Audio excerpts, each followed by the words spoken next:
Good afternoon. I'm here with my guest, Victor Wallis. How are you? Fine. Happy to be here.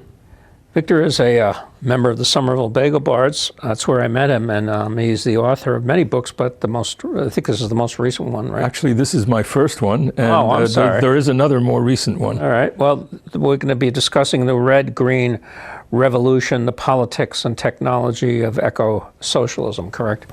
And Victor Wallis, he's a professor of liberal arts at Berklee College of Music. He is for 20 years the managing editor of Socialism and Democracy and has been writing on ecological issues since the early 1990s. His writings appeared in journals such as the Monthly Review and the New Political Science, and he's been translated into 13 languages. So, well, it's kind of fraught times now. Now you're saying eco-socialism, that people are, all up in arms about socialism, calling each other, calling the Democrats, certain Democrats, socialists. I mean, is this what you get any flack on that, on the eco-socialism? Well, I mean, socialism has always been obviously controversial in a certain context. On the other hand, among people who take a serious interest in solutions to problems, it's the defense of capitalism has sort of lost all credibility. I think it's clearest if you put it in that negative way. People point to Venezuela. Yeah. Well, yeah, but Venezuela, they've never had an opportunity to implement socialism. They were moving in that direction. They improved the condition of the poor people greatly in that country. But then they came under terrible attack both from the local ruling class and from the United States. The United States has always sabotaged, the U.S. government has always sabotaged any attempt to create socialism, as they did earlier in Chile and as they did in Nicaragua. They'll do everything they can to destroy it. So why are they so threatened by socialism? Well, because it undermines capitalism. I mean, it undermines the interests of those who run the country, of the social force that backs the government. Aren't governments sort of mixes sometimes of capitalism and socialism? Well, it depends on the balance of forces in the society. I mean, the society is basically capitalistic, but if you have a strong enough working class based opposition, you can introduce progressive reforms and institutions like social welfare of various kinds, which reflects a kind of socialist influence, but doesn't do away with the dominance of capital. I mean, we had some of that happening in this country even in the 1930s, but the thing is, if you don't displace the capitalist class, they'll try and undo it, as they have been doing meticulously, really, since the mid-70s. They've been trying to undo everything, and even the Democrats in the 1980s repudiated their identification with the New Deal and called for small government and so on. So that they're always fighting back against the progressive measures that have been implemented under socialist influence. Now, in this book, we're talking about climate change and all these horrible things that are happening now, eco-socialism. I think you quoted, Walter Benjamin.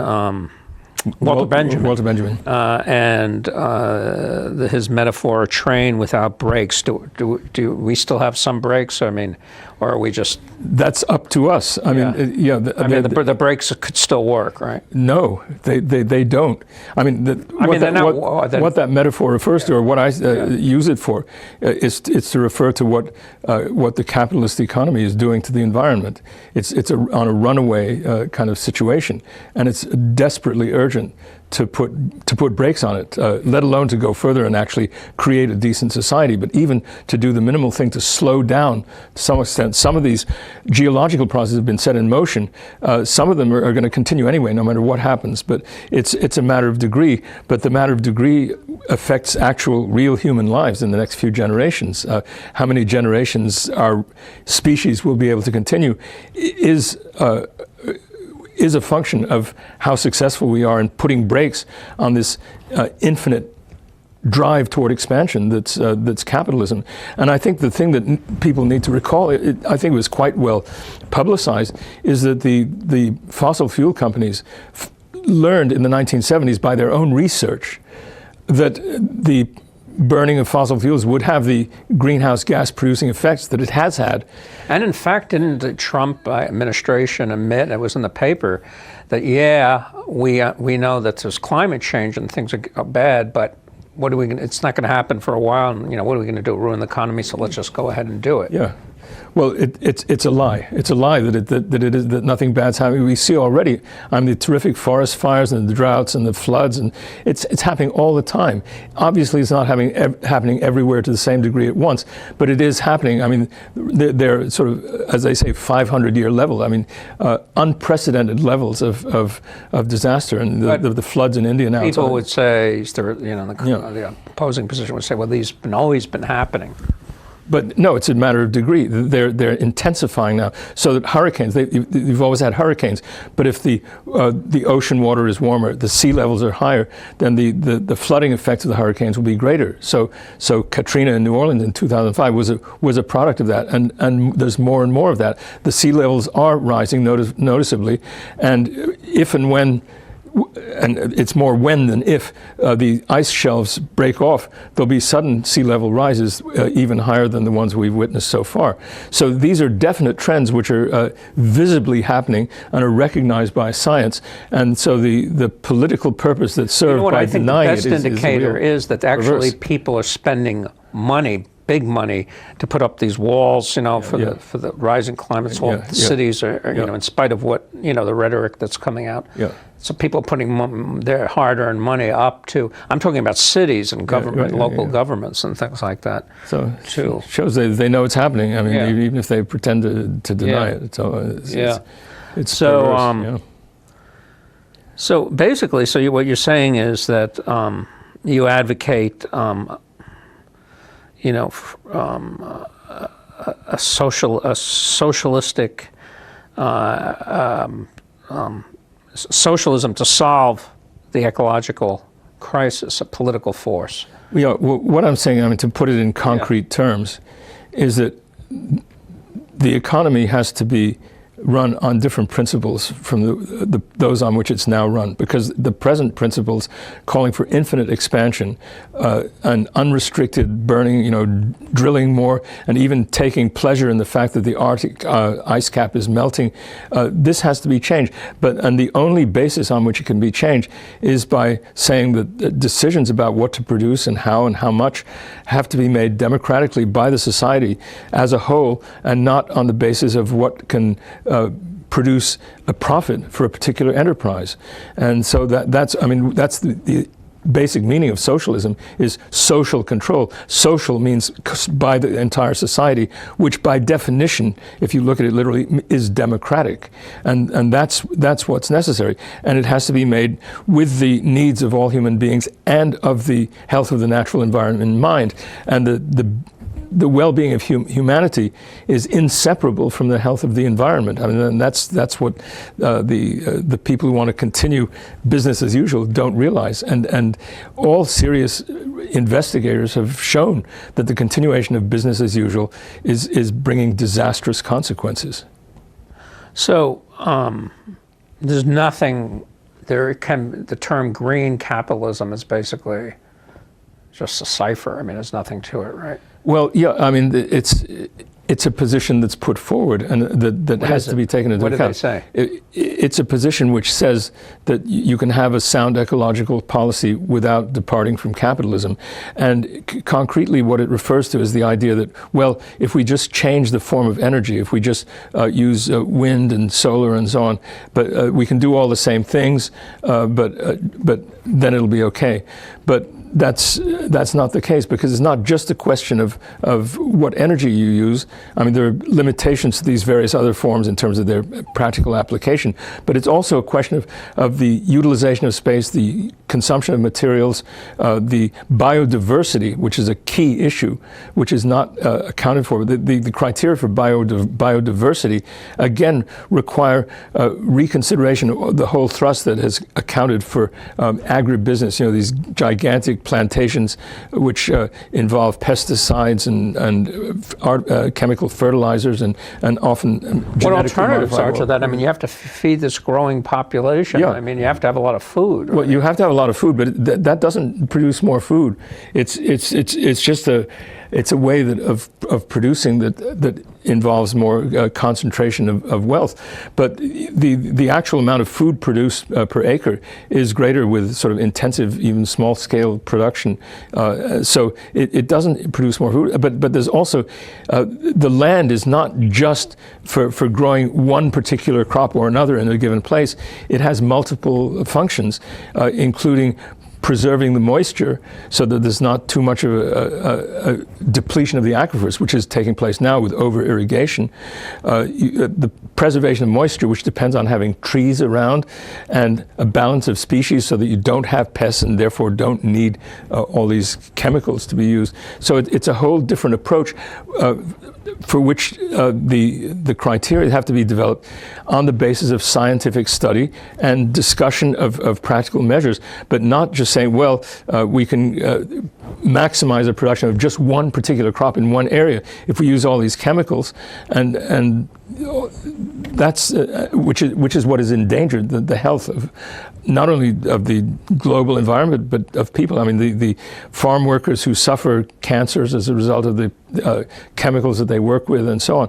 It's a total picture that's involved, and if you lean towards the chemical intensive specialized approach as opposed to biodiversity, it's also degrading the environment and causing a disruption of the patterns of moisture. And of course, with the global warming, which is part of what's happening, which it intensifies, you have the melting of the glaciers, and so the short run effect is terrific flooding. The long run effect, there'll be no glaciers at all, and there won't be the sources of water on which a lot of people depend.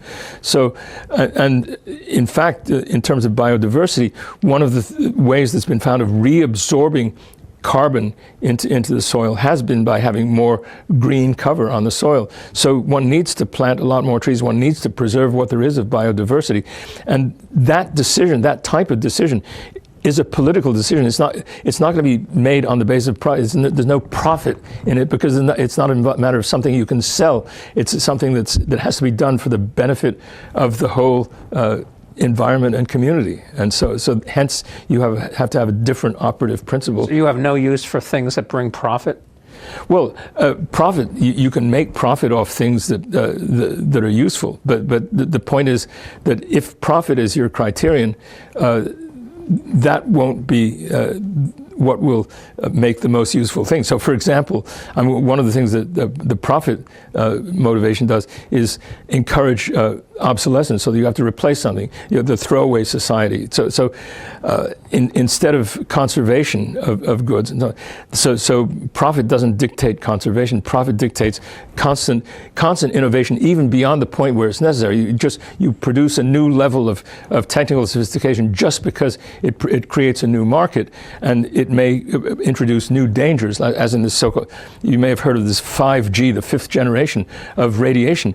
They don't care about what the health effects of this might be. All they care about is it's a new thing with more sophisticated things with who needs it, which provide you an opportunity to sell something. That's what the profit drive does. It doesn't care about the effects. It doesn't care if it's destroying the environment and creating illnesses that haven't been known before. Mm-hmm. Like what? Well, various forms of cancers. I mean, some of these. There's a lot of public health studies about the geographical location of cancers, and also there have been studies about the impact of these forms of radiation on people in producing brain cancers. And it's a question of it's like a shoot first, ask questions later. They don't abide by the precautionary principle. And one of the basic principles of an ecological approach is precautionary. You don't do something unless you find out first that it's safe. You don't first do it and then try to deal with the effects afterwards. But that's what the profit principle does. Probably you have a chance to sell something, you produce it, and then you worry later about whatever effects it has. Now, you say you want to eliminate, we have to eliminate class lines in order for this to happen. Can you maybe expand on that? Well, it's the class division, which is based on property ownership, which in the present period of history under capitalism is what constitutes the basis for capitalist enterprise. I mean, in other words, the economy is controlled and owned by private interests, which are actually a tiny class. I mean, in terms, yeah, or even less, depending. But I mean, it's and the level of inequality is something that most people don't conceive. I mean, the average CEO makes in this country has an income of $238,000 a week, whereas the average worker, the average employed worker full time, has $750 a week. That's a factor of 300. I mean, that's. It's two totally different worlds. People don't realize this because all the culture is designed to cover this up and to distract people with certain things, whether it's certain types of entertainment or whether it's diversions like the type of things that Trump does with his attacks on people, on racial attacks and xenophobic attacks and so on. They'll do anything to get people's attention away from what the real interests are. Meanwhile, they, to use the saying, laugh all the way to the bank. I mean, that's because they don't really care about that stuff, but they do care about not being challenged, and that's a class interest. So it's a class interest to get rid of them and to take collective democratic control. That involves. Well, what is the core that Trump's? What is the class? The core of Trump's supporters. What class is that? Well, yeah, I mean, he's not the only representative of that class, but the capitalist class includes both Trump supporters and people who attack Trump. But the point is that the ones who attack Trump within that class, like the heads of the Democratic Party, they at the same time facilitated Trump because they don't produce policies that address people's needs. Therefore, they leave the way open for demagogues like Trump to come in, and people will just say they'll vote for him because they think maybe it'll possibly get something which these others haven't done. I mean, there was so much hope raised when Obama was elected. And it was those hopes for economic improvement and transformation were frustrated. He didn't even attempt to satisfy them, and so everything was open. And then of course, the Democrats, the leadership level, tried to suppress the kind of challenge that was embodied by Sanders' campaign. This is something I talk about in a second book I've done, which maybe we can talk about on another occasion. Democracy Denied, 5 lectures on U.S. politics. It's another long story. But the point is that the Republicans and Democrats collectively, they have a kind of symbiosis or a collaboration in effect. The Democrats like from a strategic point of view, they like the outrages that Trump does because then they can present themselves as being rational and decent. And on the other hand, the Republicans call the Democrats socialists, even when they're not. They called Obama a socialist, and they make them sort of deadly afraid of doing anything that would be progressive, that would redistribute even a little bit. But collectively, the Democrat and Republican leaderships, they both bring about this situation in which there's tax cuts for the rich and increasing burdens for everybody else, and the environment is just being totally destroyed in the meantime. Mm-hmm. Okay. Now,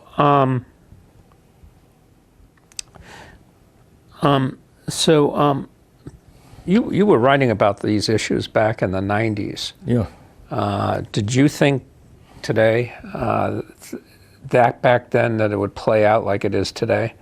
I would say in general that everything is worse, even worse than what it was expected back then. I mean, that's what Bill Right now it's worse. Yeah, it's much worse. Progressively. It's not just now, but steadily. Bill Mckibben, who wrote the sort of landmark book in The End of Nature that came out, I think, in 1988, he now says that he underestimated. But he's not the only one. Everyone says, every successive report of the Intergovernmental Panel on Climate Change of the United Nations says that their estimates of how severe the situation was were underestimates, and everything is worse. It's accelerating because there's what's feedback loops. In other words, for example, if the global warming, the polar ice cap starts to melt, but then when there's no polar ice cap, there's nothing to reflect the sun back, so the warming is accelerated even further. So that type of thing is those feedback loops mean that the whole thing is accelerating. Well, I noticed that they always ask this question in the New York Times book review of the authors. Why do you think we should read this book? My main concern is to get the idea across that everybody has to be involved. This is a matter of life and death for the whole human species, the ecological issue. And it requires, in order to solve it, a fundamental transformation in the way in which it can be transformed in time. Well, I don't know. I mean, nobody knows. But it's either that or, you know, the less transformation is, the speedier will be the disintegration of the conditions of life. I mean, it's a matter of life and death to halt this train without brakes, to use that metaphor again, to halt this runaway train that's bringing us into a disastrous situation. And of course, the present administration is only accelerating the process. It's opening up more channels, and it's saying, you know, and it's destroying the Environmental Protection Agency, and even the most limited steps that were taken. This is again why it's so important to address the whole class issue. It's not enough just to have these little reforms. If you just have the little reforms of environmental agencies and so on, and you don't do away with the drive to perpetually expand, those agencies will be undermined, will be destroyed, and that's exactly what's happening now. So it's alarming. If you were the head of the Democratic Party right now, let's just say hypothetically, what would be your game plan now against the Trump administration? Well, you see, that's an almost impossible question, because it's not a question of being the head of the Democratic Party. The Democratic Party you were an wedded. Influential member. If I had, I think we have to get away from the thing of personal power. It is a collective issue. It has to be everyone involved, and that's why the whole culture of saying, well, elect me and then I'll figure out how to solve it. This is a collective process. How about the collective approach? What has to be done? Should they respond to Trump? Well, it's not just a matter of responding to Trump. It's a matter of reconfiguring the whole, all the priorities of our society. Now, in terms of making that realistic, I mean, I try to look at sort of at the base, you know, people getting involved in cooperative activities, training themselves to understand biodiversity, how to apply it, and so part of it is at the community level, but then there also has to be a structural challenge to the power of those who hold it now, and that's a political process. So having some kind of political challenge, which reflects the activation of masses of people, and I guess, you know, what's going to have to happen for people to be activated? Well, on the one hand, what's already happening, but on the other hand, reading things like my book, but having discussions of these issues in terms of things that people can actually do, and in terms of the need to get rid of those who are proactively destroying the things. So it's from both directions. We have to sort of create, like, the biodiversity. There are movements like that among certain farmers and farming communities and cooperative things. So that in the proactive sense. Like the locavore movement, are you? I don't know of that particular one. There's an important website called Biodiversity for a Livable Climate, which I would mention, which has a lot of information about this type of thing. But then from the other direction, we have to curb this willful expansion and destruction that's taking place, and the drilling of new oil wells in pristine areas, and you know, this type of thing has to be blocked. It can only be blocked politically, and that requires, let's say, a mass movement. It's not at all like the present Democratic Party, although there may be some people who understand these issues who may, because of the way things are structured, they may try to operate within the Democratic Party now, but the Democratic Party is not going to be the vehicle to let this happen, because at the top level it's controlled by the same interests that the Republican Party is controlled by. So something new has to emerge. Yeah. It does have to emerge. I mean, and there are elements of it here and there, but so my argument is just part of an attempt on many fronts to accelerate this process, because the pace of the devastation is. Yeah, but it's hard to say that, you know, when the economy is still doing fairly well, and by what criteria is it doing well? well? I mean, the average guy is seeing more money in his stock whom is it doing well? I mean, people are more people. Yeah. Yeah, the inequality has been increasing, and the poverty level is terrible, and the housing crisis is terrible, and there's people who, and the mass incarceration is part of this whole phenomenon. The hostility, the conditions of life that. If you have a government that's not serving people's interests, it depends on partly on stoking hostility among people and creating really terrible conditions, keeping people disunified so that they can't do the kinds of things together that they would need to do in order to actually have a You know, it's interesting. Effect.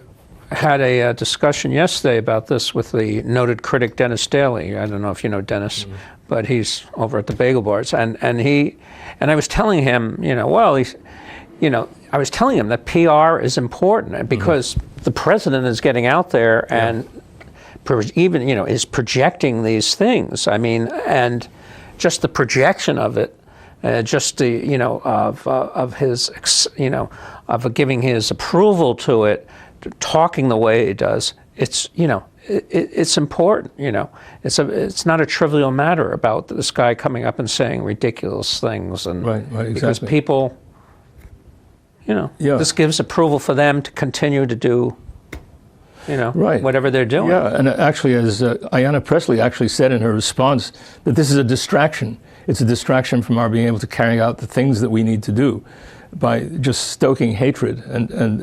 Because, see, there's no positive support. The administration now, and I'm talking as much of the Obama as the Trump, they don't serve the people's needs. Therefore, there has to be some kind of distraction to prevent the people from becoming activated. And the Trump form is a kind of extreme form of stoking hostility and concentrating attention on himself and on these xenophobic appeals.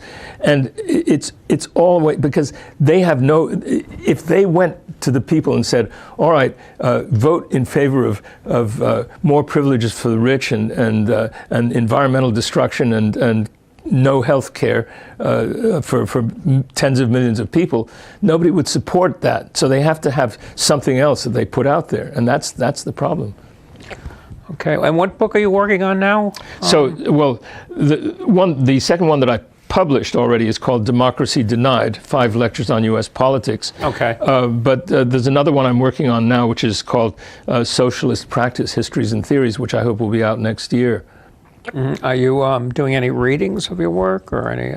Yeah, well, at every opportunity, and I welcome invitations. People can. I have a website, victorwallis.com, which has a link to my email, and so I welcome invitations to give presentations about this. Okay. Thank you very much for being here on Poet to Poet, Writer to Writer. Thank you very much.